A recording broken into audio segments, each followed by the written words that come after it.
Irmãos, o livro de Salmos, apresentando a vida de Davi, me lembra a Odisseia de Homero, um poema épico que narra a trajetória atribulada de Ulisses, tentando voltar para casa depois da guerra de Troia. Possivelmente você já deve ter visto essa guerra no cinema. A guerra foi um conflito entre gregos e troianos que durou 10 anos devido a uma paixão proibida. Durante anos acreditou-se que a cidade de Troia existiu apenas na mitologia. Entretanto, descobertas arqueológicas do século XVIII indicam que Troia existiu na Turquia. Porém, nós não temos comprovação de que os fatos narrados na Odisseia de Homero tenham de fato acontecido, então tudo fica no campo da mitologia. A razão da guerra foi a sedução e o sequestro de Helena, a mulher de Menelau, rei de Esparta, que, movida por uma aventura, por uma paixão, ela foi levada por Paris, príncipe de Troia. Helena era tão bela, era tão linda e amada por todos, que levou o rei de Micenas, Agamenon, irmão de Menelau, a juntar suas tropas, a juntar forças e tentar invadir as muralhas de Troia a fim de resgatar a cunhada. Ulisses era rei em Ítaca e foi compelido a participar dessa guerra para tentar resgatar Helena. O fato é que Ulisses não tinha nada a ver com essa guerra, mas ele foi desafiado, compelido, fez tudo para não ir à guerra. Ulisses era casado com Penélope, tinha acabado de dar à luz a Telêmaco, seu primeiro filho. Ulisses vivia num lugar calmo, belo e tranquilo, um rei aplaudido e amado por todos em Ítaca. Numa última tentativa de não ir à guerra, Ulisses deu uma de doido. Ele começou a plantar pedras para que as pessoas vissem e dissessem: esse está realmente louco, está plantando pedras no lugar de sementes. Mas a ideia não deu certo. Ulisses não foi bem sucedido e, constrangido, ele teve que ir à guerra. A presença de Ulisses foi fundamental para a vitória, porque dele parte a ideia do cavalo de Troia, um grande e belo cavalo de madeira, totalmente oco por dentro. Ulisses sabia o que estava fazendo, ele conhecia certas lendas espirituais da época. Então ele prepara o cavalo, sabe o que está fazendo, cavalo com a barriga oca. Ulisses e seus melhores guerreiros se esconderam dentro da barriga oca do cavalo. Os gregos deixaram o cavalo em frente ao portão da fortificada cidade de Troia. Os troianos, movidos por uma lenda mística, eles acreditaram estar diante de um símbolo de rendição. Interessante que nós estamos numa guerra e eu estou aguardando a qualquer momento a rendição do povo da Ucrânia, porque não dá para comparar, é uma covardia. E creio que seria melhor que eles se rendessem para evitar a morte de mais pessoas. Para quem não sabe, todos têm origem russa, são praticamente irmãos se matando, gente vivendo, tem parentesco dos dois lados. Mas os gregos deixaram o cavalo em frente ao portão central da fortificada cidade de Troia. Os troianos, então, movidos por essa lenda, eles acreditavam que os vencidos ofereciam cavalos ou a imagem de um cavalo ou grande estátua de um cavalo aos vencedores. Os troianos, enlouquecidos e alegres, achando que tinham vencido a guerra, chegaram a derrubar parte da muralha para poder colocar para dentro o grande cavalo. O cavalo era um animal rico de símbolos espirituais e místicos. Na tradição celta, um cavalo acompanhava Epona, a deusa dos cavalos. Para os norte-americanos, o cavalo, os nativos norte-americanos não são todos, mas para os nativos norte-americanos, o cavalo é um símbolo de poder divino e espiritual. O cavalo está associado ao uso do poder e da força, e da ação para avançar no caminho espiritual para alguns espiritualistas.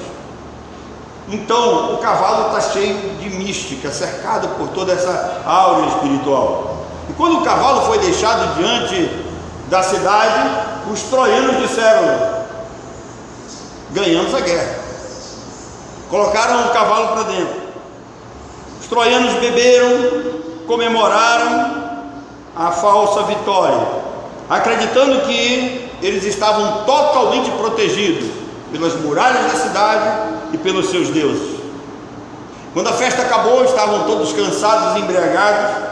Ulisses e seus guerreiros saíram da barriga do cavalo e abriram os portões de Troia, e eles destruíram praticamente os troianos e venceram a guerra. A guerra acaba e o grande herói Ulisses só pensa em voltar para casa, para os braços de sua Penélope, e curtir seu filho, e voltar também para o aconchego do seu povo. A volta para casa é problemática. Todos os gregos tiveram uma viagem muito difícil e atribulada. O problema é que na volta eles enfrentam muitas tempestades, eles acabam perdendo-se pelo caminho, alguns morrem, e tudo é atribuído à ira dos deuses gregos.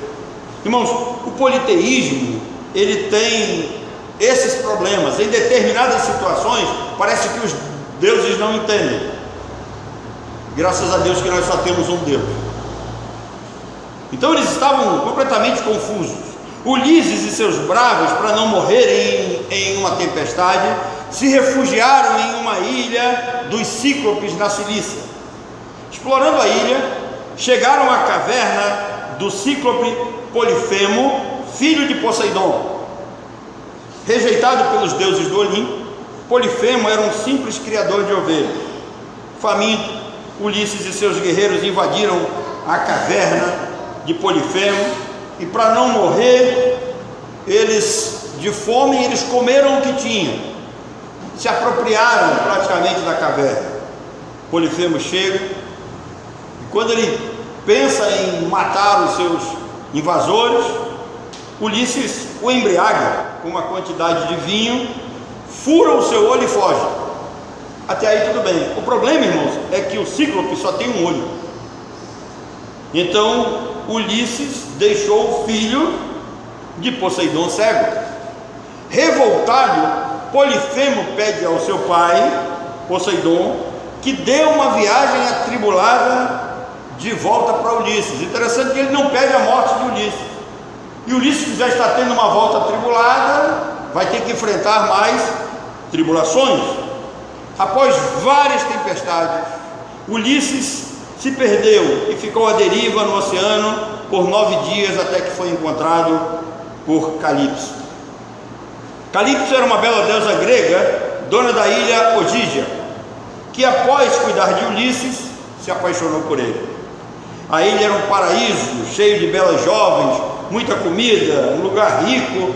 A ilha era tudo de bom. Durante 7 anos, Calipso tentou seduzir Ulisses, que só pensava em voltar para sua Penélope. Todas as manhãs, todos os fins de tarde, Ulisses olhava o horizonte pensando em sua amada. Desesperado, Ulisses rogou a deusa Atena, que rogou pela ajuda de Zeus. No panteão grego, Zeus é o maior dos deuses gregos. Zeus ordenou que Calipso libertasse a Ulisses, e ela, consumida pela paixão, tentou uma última cartada. Calipso prometeu a Ulisses a imortalidade e a juventude eterna. Imaginem, juventude eterna ao lado de uma linda e rica deusa, é tudo que um homem sonha. É tudo de bom, diriam alguns. Ulisses tem diante de si a oportunidade de se tornar um deus grego e eternamente jovem, porque não adianta você ser eterno se você continua envelhecendo. Daqui a pouco você está que nem um maracujá murcho. Então ela oferece o prato completo. Ela oferece a eternidade e oferece juventude. Diz para ele: meu filho, você vai ficar assim para sempre, bonito, forte, viril. Mas a resposta de Ulisses foi frustrante para alguns e uma das maiores lições da história da humanidade para outros. Dizem os filósofos que da boca de Ulisses sai a primeira grande resposta da filosofia para quem quer viver bem e ser feliz.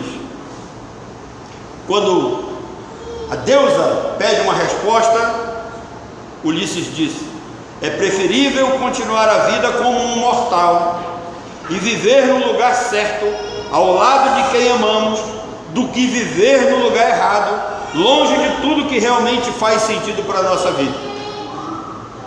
Irmãos, aqui está uma das maiores lições da história para nós, seres humanos, porque parece que a grande maioria de nós vive insatisfeito com a vida que recebemos de Deus. Nós estamos sempre querendo algo, querendo mais, querendo algo que nós não temos. Às vezes essa busca se torna incansável, enfadonha, sem sentido.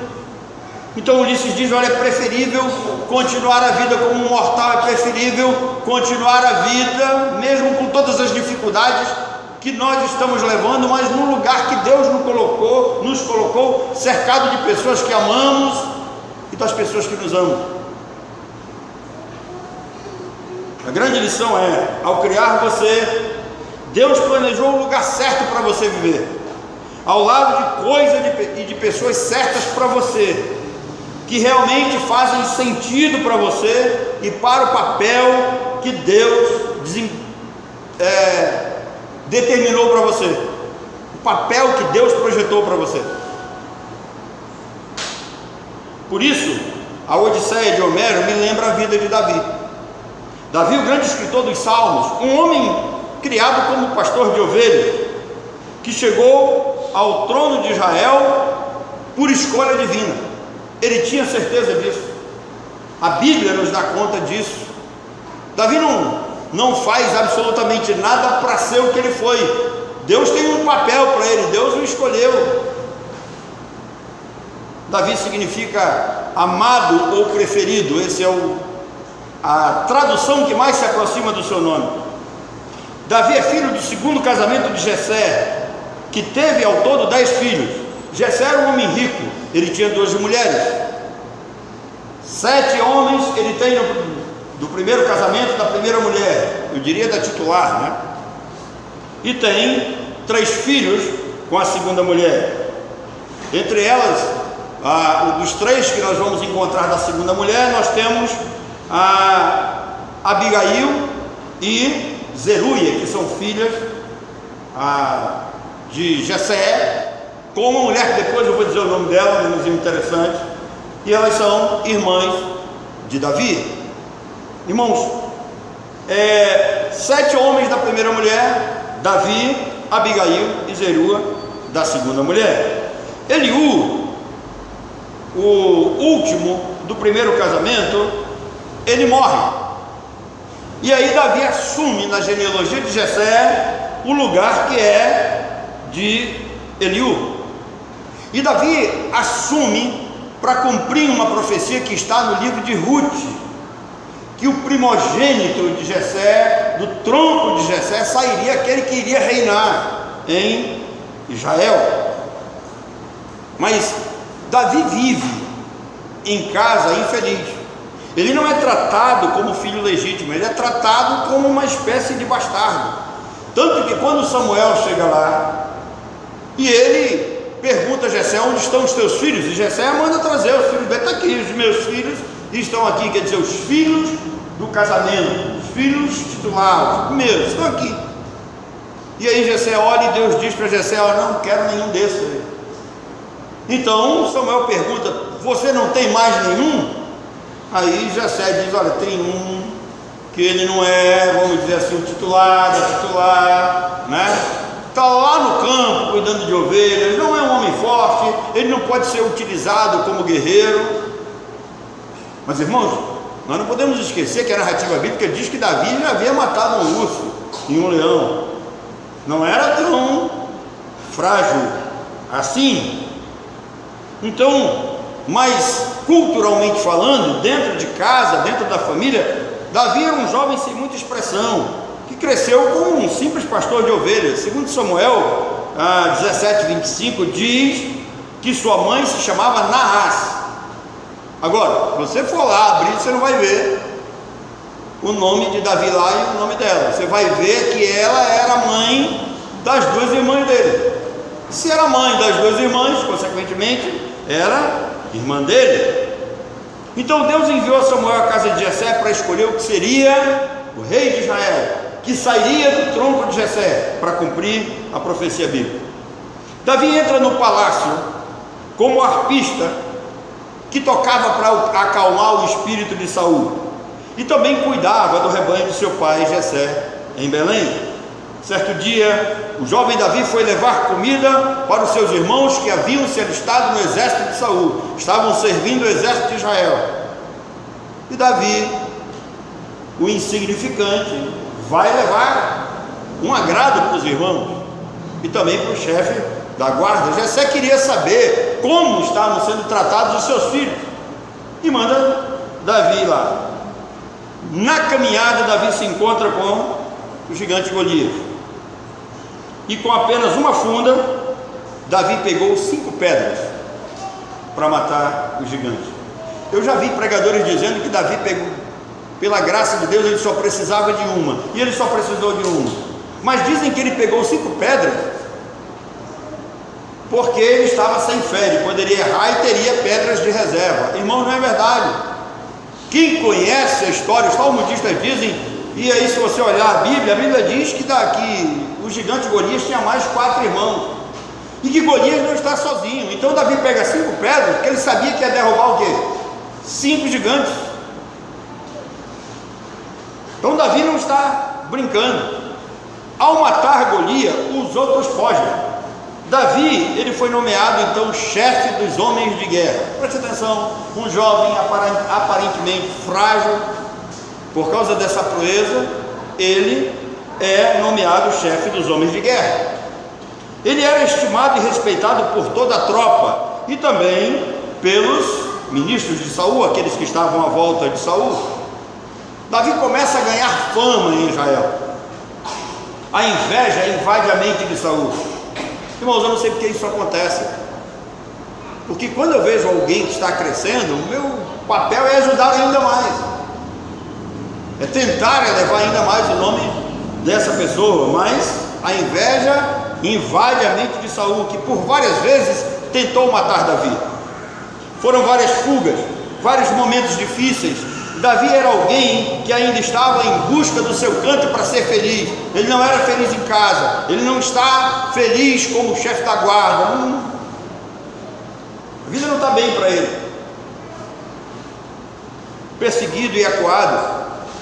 Eu conheço um ditado que todas as vezes que você for acuar uma onça, deixa um espaço para ela passar, porque senão ela vai passar por cima de você.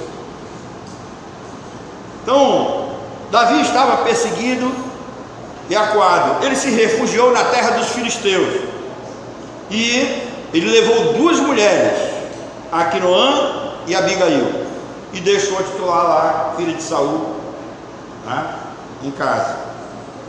Um dia Davi está numa caverna e Saul entra para fazer algum tipo de necessidade lá, segundo os historiadores. Davi poderia matá-lo, mas Davi não o fez. Mas segundo a cultura judaica, Davi fez pior, porque ele cortou a ponta do talit, da capa de Saul. Essa capa, ela tem nas 4 pontas alguns fios e tem 5 nós. Esses 5 nós representam a mão de Deus na vida e no ministério da pessoa. Então quando Davi corta esses 5 nós, corta a ponta da capa, e que ele apresenta a Saul, que Saul vê, ele disse: Saul, não te matei porque não quis, e não valeria a pena te matar. Eu vou cortar a ponta da tua capa, eu vou tirar a mão de Deus da tua vida, a mão de Deus do teu ministério, a mão de Deus do teu reinado. Coisa que Davi tinha tanta consciência que isso era tão importante, que quando ele diz assim no Salmo 51, não retires de mim o teu espírito, ele está dizendo: não retires de mim também o trono, porque é a tua mão que me garante. Então Saul sabe que ali havia encerrado o seu reinado. Saul morre em seguida, tem uma batalha em Gilboa, e Saul morre ao lado de seu filho Jonatas, amicíssimo de Davi. Com a morte de Saul, Davi voltou a Judá e foi aclamado rei. Aí você pensa, agora vai, né? Não, agora não vai. Porque ao mesmo tempo que Davi é aclamado rei, sem consultar o Senhor, algumas tribos elegeram Isbaal, filho de Saul, como rei de Israel. E aí tem uma concorrência, tem um problema, né?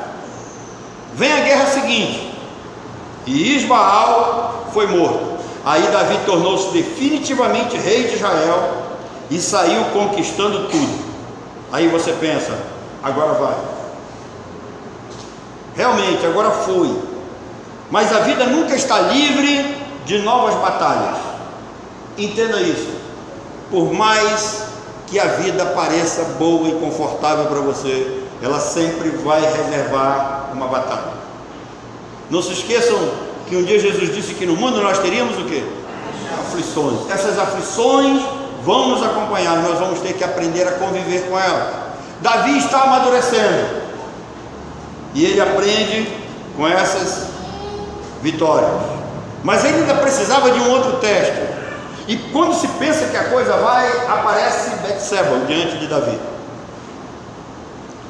Davi teve vários casos de amor, até cair nos braços de Betseba, mulher de Urias, um dos seus generais, que por conta desse problema com ela, Davi teve que providenciar a morte de seu general. Como pai, Davi foi um desastre. Davi viu Aminon abusar de Tamar e não fez nada. Isso gerou um ódio em seu irmão de Tamar, Absalão, que prometeu matar Aminon. Tanto Absalão quanto Aminon quanto Tamar são filhos de Davi. Então Davi vê um filho abusar da sua filha e ele não faz nada, e vê um outro irmão revoltado dizendo, eu vou matar o meu irmão, e Davi também não faz nada. Poderia ter chamado ele, meu filho, vem cá, vamos conversar, acaba com isso, está todo mundo falando que você está querendo matar o seu irmão, ele já cometeu um erro, baixa essa desgraça na nossa vida. Mas Davi não faz nada, e Absalão foi alimentando aquele ódio no seu interior, a ponto de entender que o pai era um fraco, um fracassado. Davi é visto por Absalão como alguém sem menor condição de continuar como rei em Israel. Então Absalão faz a cabeça de uma turma lá, Israel, parte do povo acredita nele, e Absalão tomou o palácio, tomou o trono e a posição de Davi, que fugiu com um pequeno grupo. Davi foi perseguido, sofreu até o dia em que Absalão morreu. Depois Davi voltou para o palácio, voltou para o lugar que Deus havia reservado para ele. O lugar é dele, nós não podemos esquecer disso. Mas Davi está passando por um processo, e a vida é feita de processos. Se tem uma coisa que nós precisamos aprender, é que nós não podemos pular esses processos, nós temos que passar por eles, nós temos que vivê-los. Deus nos coloca no lugar certo, no nosso canto, mas nós temos que aprender a viver com as dificuldades que esse canto tem. Então, a história de Davi não se resume somente nas suas aventuras e nas suas proezas como um grande rei e como um grande guerreiro. Ele também faz parte do grupo seleto de autores da Bíblia Sagrada. A maioria dos salmos foram escritos por Davi, e esses salmos eles foram escritos em diferentes situações. Alguns deles Davi está alegre, feliz e louvando ao Senhor. Em outros Davi está sendo perseguido. Em outros Davi vê a morte de perto. Em outros Davi louva por ver a salvação do Senhor diante dele. Davi teve uma vida cheia de aventuras e conquistas que veremos ao longo do livro de Salmos, quando nas próximas reflexões que aqui tivermos. Davi teve 8 esposas ao todo e pelo menos 20 filhos. Mesmo sendo guerreiro, Davi não morreu em batalha. Davi morreu em seu palácio, feliz, satisfeito com a vida que levou por uma simples razão. No Salmo 27, versículo 4, Davi diz que ele desejava a presença do Senhor na sua vida. Irmãos, que grande lição para nós. Se nós quisermos morrer bem, satisfeitos com a vida, nós temos que desejar a presença do Senhor conosco. E é isso que esse salmo nos faz pensar: tu és meu filho, eu te gerei. Davi, além de desejar a presença de Deus, ele tinha Deus como sua esperança. Davi não tem a sua esperança nos seus valentes. E olhem que os valentes de Davi eram homens capazes, respeitáveis. Tem um que destrói praticamente o exército inimigo sozinho, tá? Então, a segurança de Davi não estava no seu exército, não estava no povo, não estava nos seus bens, não estava no palácio, estava no Senhor. A sua esperança era Deus de Israel. Ele queria a presença do Senhor e roga que Deus não tirasse dele o seu espírito. E isso é interessante para nós pensarmos e tratarmos como lições para nós.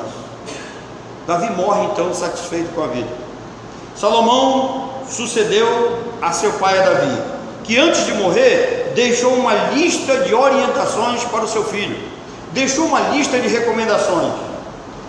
Irmãos, dentre elas tem duas que são fundamentais, e na realidade nós podemos acrescentar a primeira, que ele diz: nunca se esqueça do Senhor, não se aparte dele.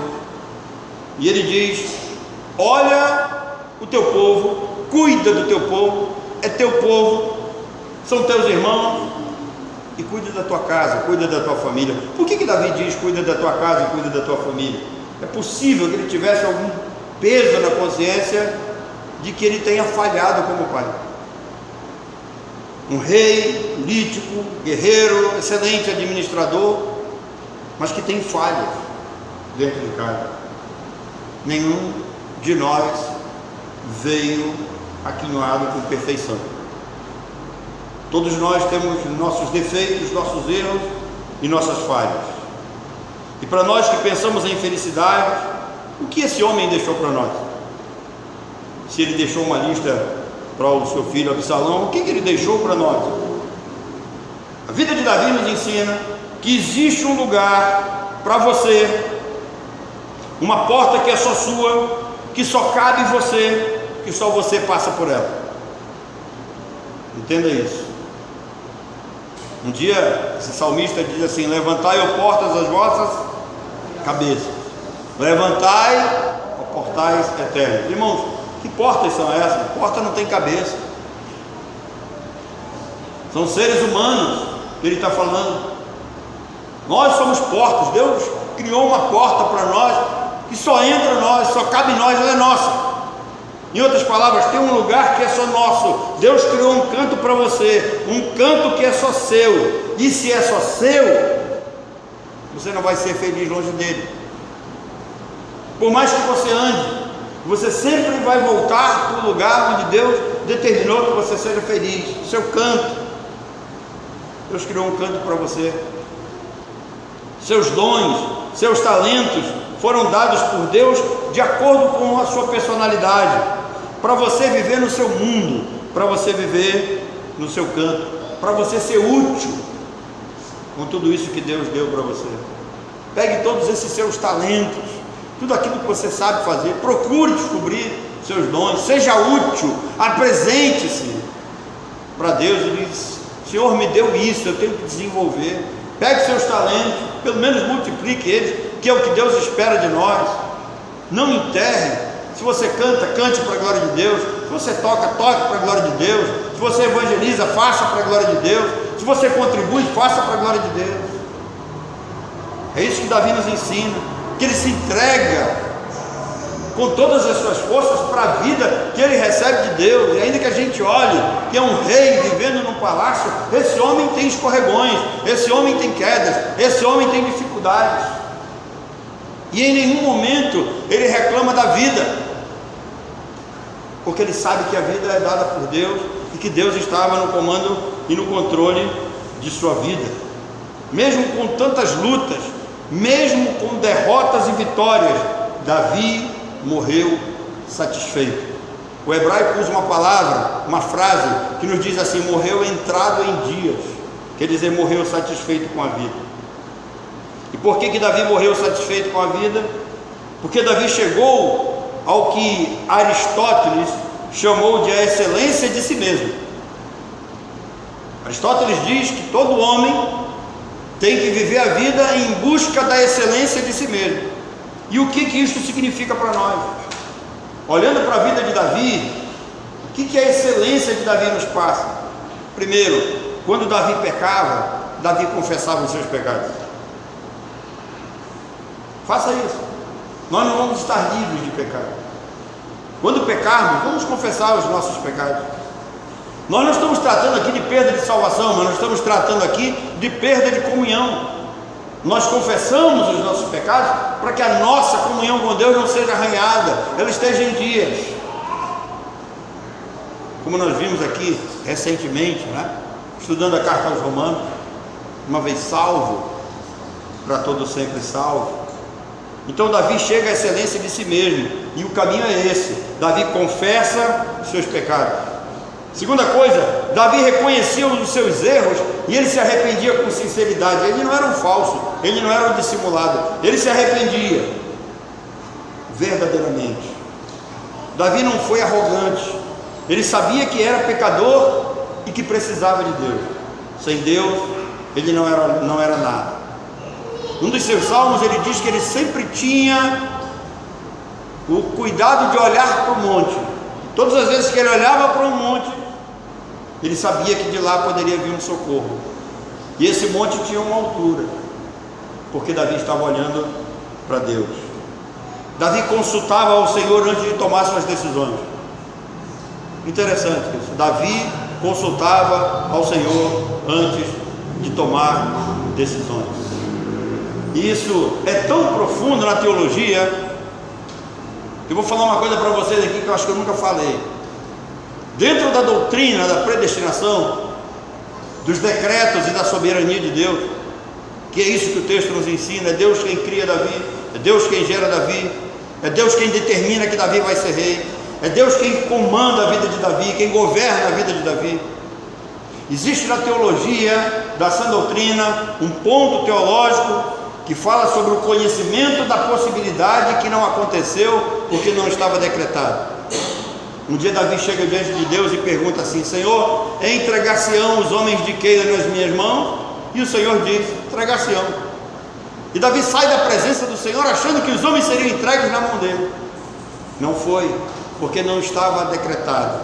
Estava decretado que os homens de Keila morressem pelas mãos de uma outra pessoa, não pelas mãos de Davi.